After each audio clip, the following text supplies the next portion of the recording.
sommes au printemps 1812 et Napoléon, refusant d'écouter ses conseillers les plus proches, a décidé d'envahir la Russie avec une armée gigantesque, plus de 600 000 hommes, rassemblant à côté des Français des soldats de toute l'Europe, Italie, Pologne, Allemagne.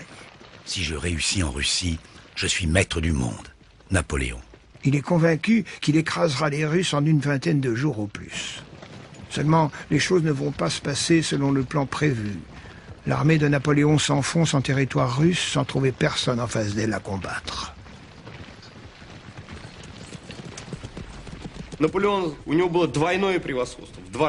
L'armée de Napoléon était 2 fois plus nombreuse que les troupes russes. Il y en avait tant que les Russes n'osaient pas les affronter. Ils ont organisé leur retraite parce qu'ils n'avaient pas d'autre choix. Mais en se retirant, ils affaiblissaient en fait l'armée napoléonienne.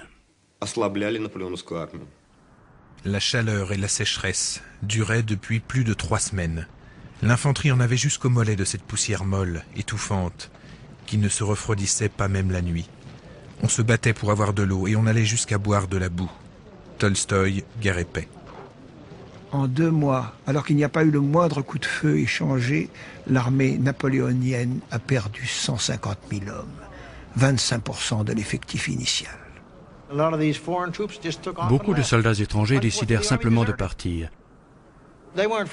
Ils n'étaient pas français et n'avaient aucune loyauté particulière à l'égard de Napoléon. À la fin de l'été, les Français arrivent en vue de Moscou. Les Russes décident enfin de faire face à Borodino, un petit village sur la Moskova. Seigneur Tout-Puissant, soutiens de ta force notre très pieux et autocrate empereur Alexandre. Accorde-lui la victoire sur l'ennemi. Tolstoï, Guerre et paix. Tous étaient prêts à mourir pour la Russie.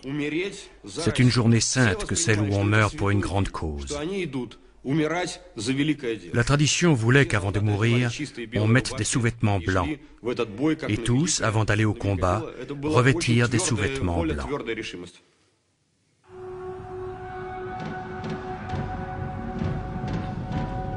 La bataille de Borodino fut une mêlée sanglante. Napoléon jeta son armée contre les Russes en un assaut frontal, sans s'embarrasser des subtilités stratégiques d'hier.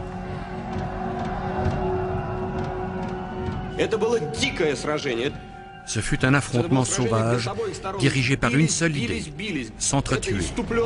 Et il y eut une multitude de morts, une horreur. La bataille commença à 6h30 du matin et se poursuivit jusqu'à 3h de l'après-midi, jusqu'à complet épuisement des 2 côtés. Les Russes ne cédèrent pas. Ils se battirent jusqu'au bout, jusqu'à ce que les Français arrêtent le combat. Mais comme ils abandonnèrent le terrain le lendemain, Napoléon réclama la victoire. Alexandre refusa de répondre à ses propositions de paix. Je ne ferai la paix que lorsqu'il ne restera plus un seul ennemi en armes sur la terre russe. Alexandre. C'est dans une cité presque vide que les troupes de Napoléon vont entrer. Et le même soir, Moscou commence à brûler. Toutes les fictions de l'incendie de Troie jamais n'égalèrent la réalité de celui de Moscou. C'était littéralement un océan de feu. J'ai défait des armées, mais je n'ai pas vaincu les flammes. Le destin a été plus fort que moi. Mémorial de Sainte-Hélène. Ce sont les Russes eux-mêmes qui ont incendié Moscou. Et cet incendie était le pire coup porté à l'armée de Napoléon. Il ne pouvait plus rester là.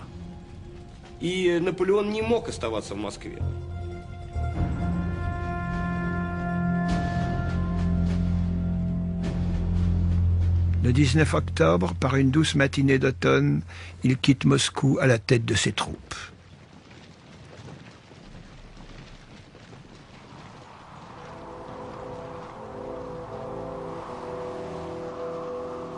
Trois semaines plus tard, la neige commence à tomber.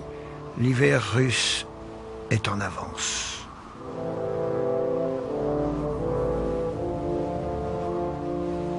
La température descend rapidement à -25. Comment se défendre contre le froid qui vous gèle jusqu'aux os? Nous ne pouvions décoller nos lèvres l'une de l'autre. L'intérieur de nos mains était gelé. Nous avions le sentiment d'être des survivants dans un monde glacé. Un soldat de la Grande Armée. La nourriture commence à manquer. Heureusement, il y a les carcasses des chevaux morts de faim que les hommes se disputent. En plus du froid, de la faim, de l'épuisement, il y a les Cosaques. Ils sont partout, talonnant les flancs de l'armée comme des milliers de guêpes harcelant un animal blessé.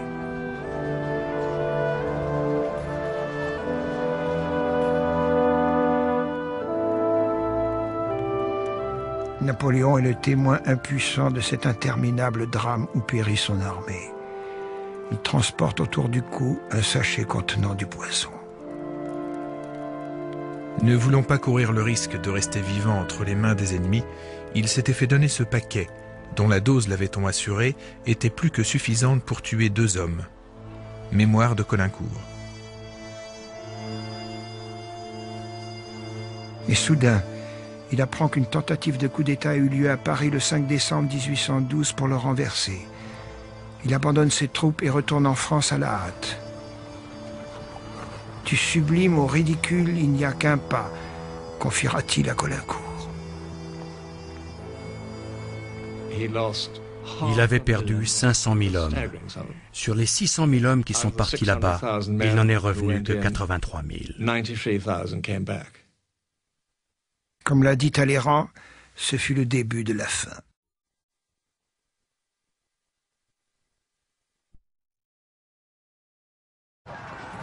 L'Angleterre, la Prusse, la Russie et la Suède se sont rassemblés pour la curer. Napoléon va se battre contre les armées coalisées au cours d'une nouvelle campagne en plein cœur de l'Europe. Il faisait face ici, puis là, puis ailleurs encore, sans espoir de l'emporter, mais se battant quand même. À l'automne 1813, Napoléon livre à Leipzig une terrible bataille qui durera 3 jours.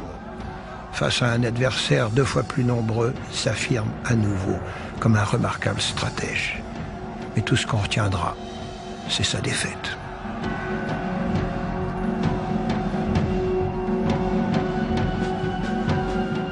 Désormais seul, Napoléon n'est plus protégé par sa réputation d'invincibilité. L'année passée, l'ensemble de l'Europe marchait à nos côtés. Aujourd'hui, l'ensemble de l'Europe marche contre nous. En 2 mois, il a perdu 400 000 hommes et n'en continue pas moins à se battre. Au début de 1814, les Alliés franchissent la frontière française. Napoléon retrouve à la tête de ses troupes tout son brio passé, mais ce n'est qu'un combat d'arrière-garde. Que peuvent ces 85 000 hommes contre 350 000 soldats alliés? Le 31 mars, les Alliés défilent sur les Champs-Élysées. La défaite est totale. Et le 12 avril, Napoléon rédige son acte de renonciation au trône.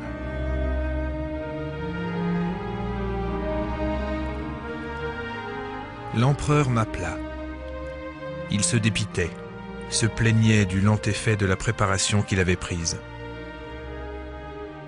Il appelait la mort, avec plus de ferveur qu'on n'en a jamais mis à demander la conservation de la vie.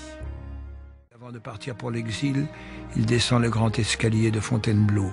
Il veut dire adieu à sa garde.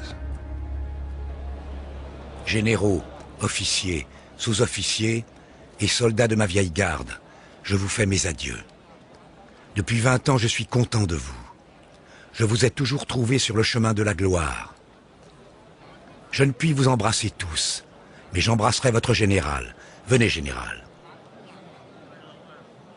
Qu'on m'apporte l'aigle.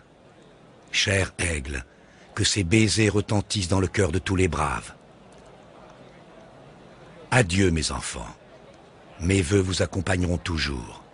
Conservez mon souvenir.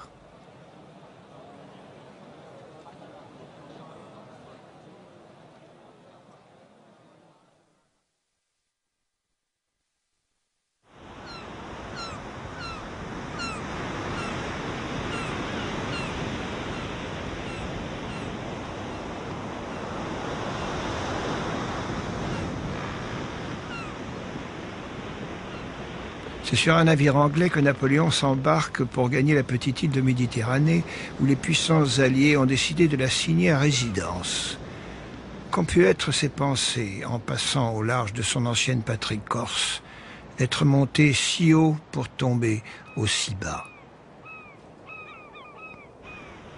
En guise de palais impérial, on lui a aménagé une agréable villa au sommet d'une falaise haute d'une 30aine de mètres.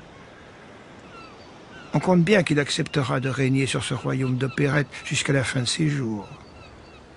Car on ne l'a pas totalement destitué, on lui a laissé le titre d'empereur en l'accompagnant de celui de souverain de l'île d'Elbe.